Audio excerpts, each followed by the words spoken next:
Hi friends, welcome to bigness kitchen with கோக்கி.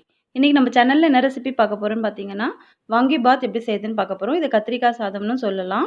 இப்போ இந்த கத்திரிக்காய் சாதம் செய்யறதுக்கு என்னென்ன பொருட்கள் தேவை, எப்படி செய்கிறதுன்றது இந்த வீடியோக்குள்ளே பார்க்க போகிறோம். வாங்க வீடியோக்குள்ளே போகலாம். இப்போ ஃபஸ்ட்டு நம்ம கடாய் வச்சுக்கலாம். சூடானதுமே நம்ம தேவையான பொருட்கள் ஒன்றுன்னா நம்ம வறுத்து எடுத்துக்க போகிறோம்.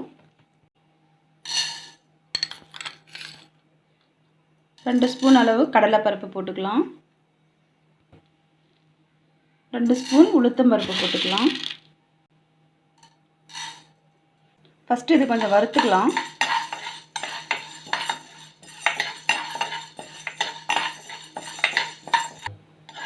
இது பாருங்கள், இப்போ இது ஓரளவுக்கு ஒரு 3/4 பாகம் வறுக்கிற அளவுக்கு வறுத்துக்கோங்க. இது கூடவே இன்னும் சில பொருட்கள் சேர்த்துக்கலாம்.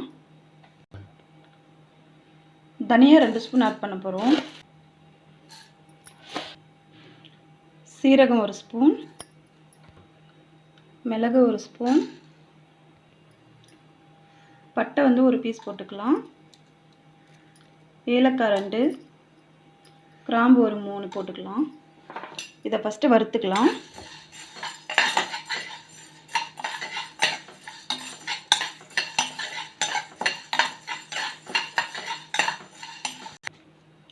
இது கூடவே மிளகாய் ஒரு 7 மிளகாய் எடுத்திருக்கேன். காரத்துக்கு தகுந்த மாதிரி நீங்கள் சேர்த்துக்கோங்க.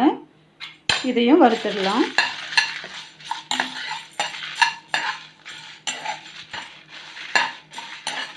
இப்போ பாருங்கள், இது வந்து வறுபட்டுருச்சு. இப்போ இது வேறு பிளேட்டில் மாற்றிடலாம். இப்போ இந்த கடாய் மறுபடியும் வச்சுட்டு அது கூடவே 2 ஸ்பூன் வெள்ளை எள்ளு வந்து சேர்த்து வறுத்துக்கலாம். இது அது கூடவே சேர்த்து போடும்போது கருகிடும். அதனால் இது தனியாக நான் வறுத்து எடுத்துக்கிறேன்.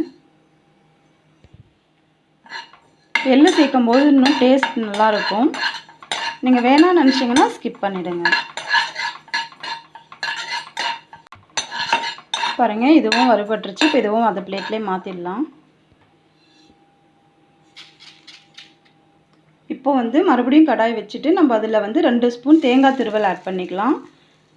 இது நல்லா வறுத்துட்டு போட்டுக்கலாம். வறுக்காமல் போட்டிங்கன்னா பொடி வந்து நம்ம ஸ்டோர் பண்ணும் போது அது வாசனை வந்துடும். அதனால் கொஞ்சம் நல்லா ட்ரையாக வறுத்துட்டு போட்டோம்னா நல்லாயிருக்கும். இப்போ இந்த தேங்காயும் பிளேட்டில் மாற்றிடலாம்.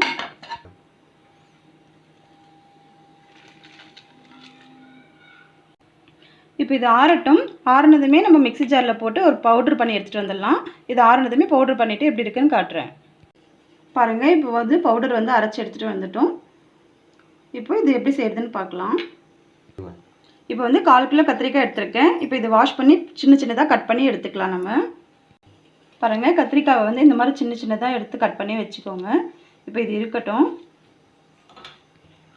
இப்போ ஒரு கடாய் வச்சுக்கிட்டு அதில் ஒரு 4 ஸ்பூன் எண்ணெய் சேர்த்துக்கிறேன். எண்ணெய் காஞ்சிருச்சு. கடுகு சேர்த்துக்கலாம். கடுகு பொரியட்டும். கடுகு பொரிஞ்சிருச்சு. ஒரு 1/2 டீஸ்பூன் உளுந்து சேர்த்துக்கிறேன். அது கூடவே கடலைப்பருப்பு ஒரு 1/2 ஸ்பூன் சேர்த்துக்கலாம்.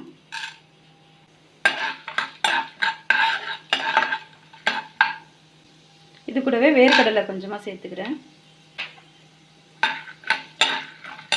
இது கூடவே கொஞ்சமாக பெருங்காயத்தூள் ஆட் பண்ணிக்கலாம்.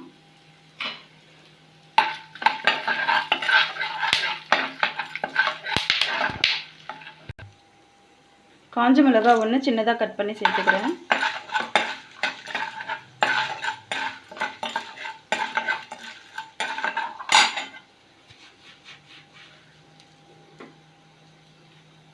கருவேப்பிலை சேர்த்துக்கலாம். இப்போ பாருங்கள், இது எல்லாமே ரோஸ்ட் ஆகிடுச்சுங்களா. இப்போ இது கூடவே நம்ம கத்திரிக்காய் கட் பண்ணி வச்சுருக்கோம் இல்லையா, அதை சேர்த்துக்கலாம்.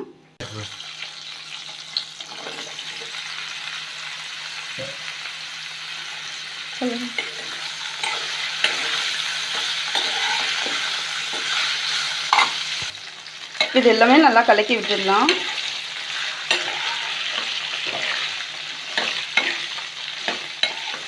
இது ஒரு 2 நிமிஷத்துக்கு அப்படியே வதங்கட்டும். அப்படியே விட்டுடலாம். பாருங்கள், இப்போ கத்திரிக்காய் நல்லா வதங்கி வந்திருக்கு. இந்த சமயத்தில் கொஞ்சமாக 1/4 டீஸ்பூன் மஞ்சள் ஆட் பண்ணுறேன்.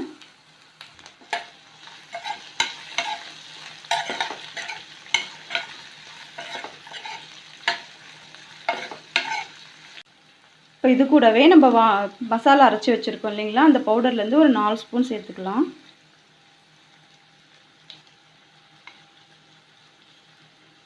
இப்போ இதுவும் கலந்து விட்டுடலாம்.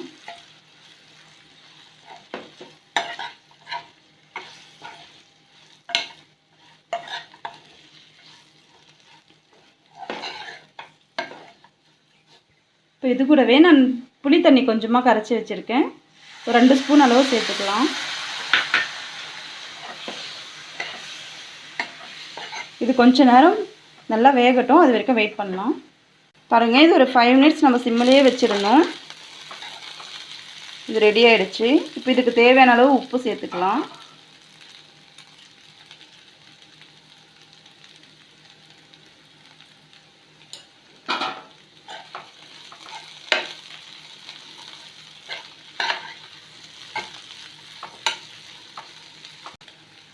இப்போ இது கூடவே நம்ம வடித்து வச்ச சாதமும் சேர்த்து போகிறோம்.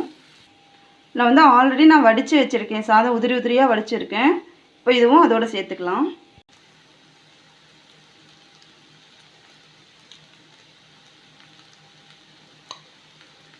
நான் நார்மலாக வீட்டில் செய்கிற ரைஸ் தான் நான் எடுத்திருக்கேன். நீங்கள் பாஸ்மதி ரைஸில் செய்யணுன்னாலும் செய்யலாம், நல்லாயிருக்கும். இது கொஞ்சம் கொஞ்சமாக போட்டு நல்லா கிளறி விட்டுக்கலாம். அப்படி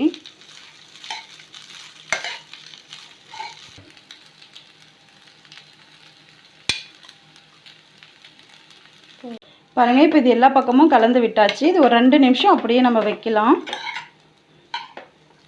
பாருங்கள், இப்போ ஒரு 2 மினிட்ஸ் நம்ம அப்படியே வச்சுருந்தோம். இப்போ இதுக்கு மேலே நான் ஒரு ஸ்பூன் நெய் ஆட் பண்ணுறேன். நீங்கள் வேணும்னா இல்லை, நெய் விட்டால் கொஞ்சம் நல்லா டேஸ்ட்டாக வாசனையாக இருக்கும். இப்போ இது கூடவே கொஞ்சம் கொத்தமல்லி தழை ஆட் பண்ணிக்கலாம். இப்போ இது ஒரு வாட்டி கலந்து விட்டுட்டு வேறு பிளேட்டில் மாற்றிடலாம்.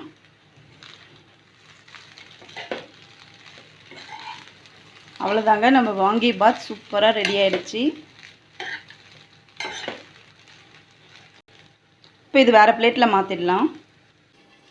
பாருங்கள், நம்மளோட வாங்கி பாத் சூப்பராக ரெடி ஆகிடுச்சு. இது கொஞ்சம் ப்ராசஸ் அதிகமானது தான், ஆனால் சாப்பாடு சாப்பிட சூப்பராக இருக்கும். நீங்கள் லஞ்ச் பாக்ஸ் ரெசிபியாகவே நீங்கள் இதை வச்சு அனுப்பலாம், அவ்வளோ நல்லாயிருக்கும். இந்த ரெசிபியை நீங்கள் கண்டிப்பாக செஞ்சு பார்த்துட்டு எனக்கு கமெண்ட் பண்ணுங்கள், லைக் பண்ணுங்கள், ஷேர் பண்ணுங்கள். மறக்காமல் என் சேனலுக்கு சப்ஸ்கிரைப் பண்ணுங்கள்.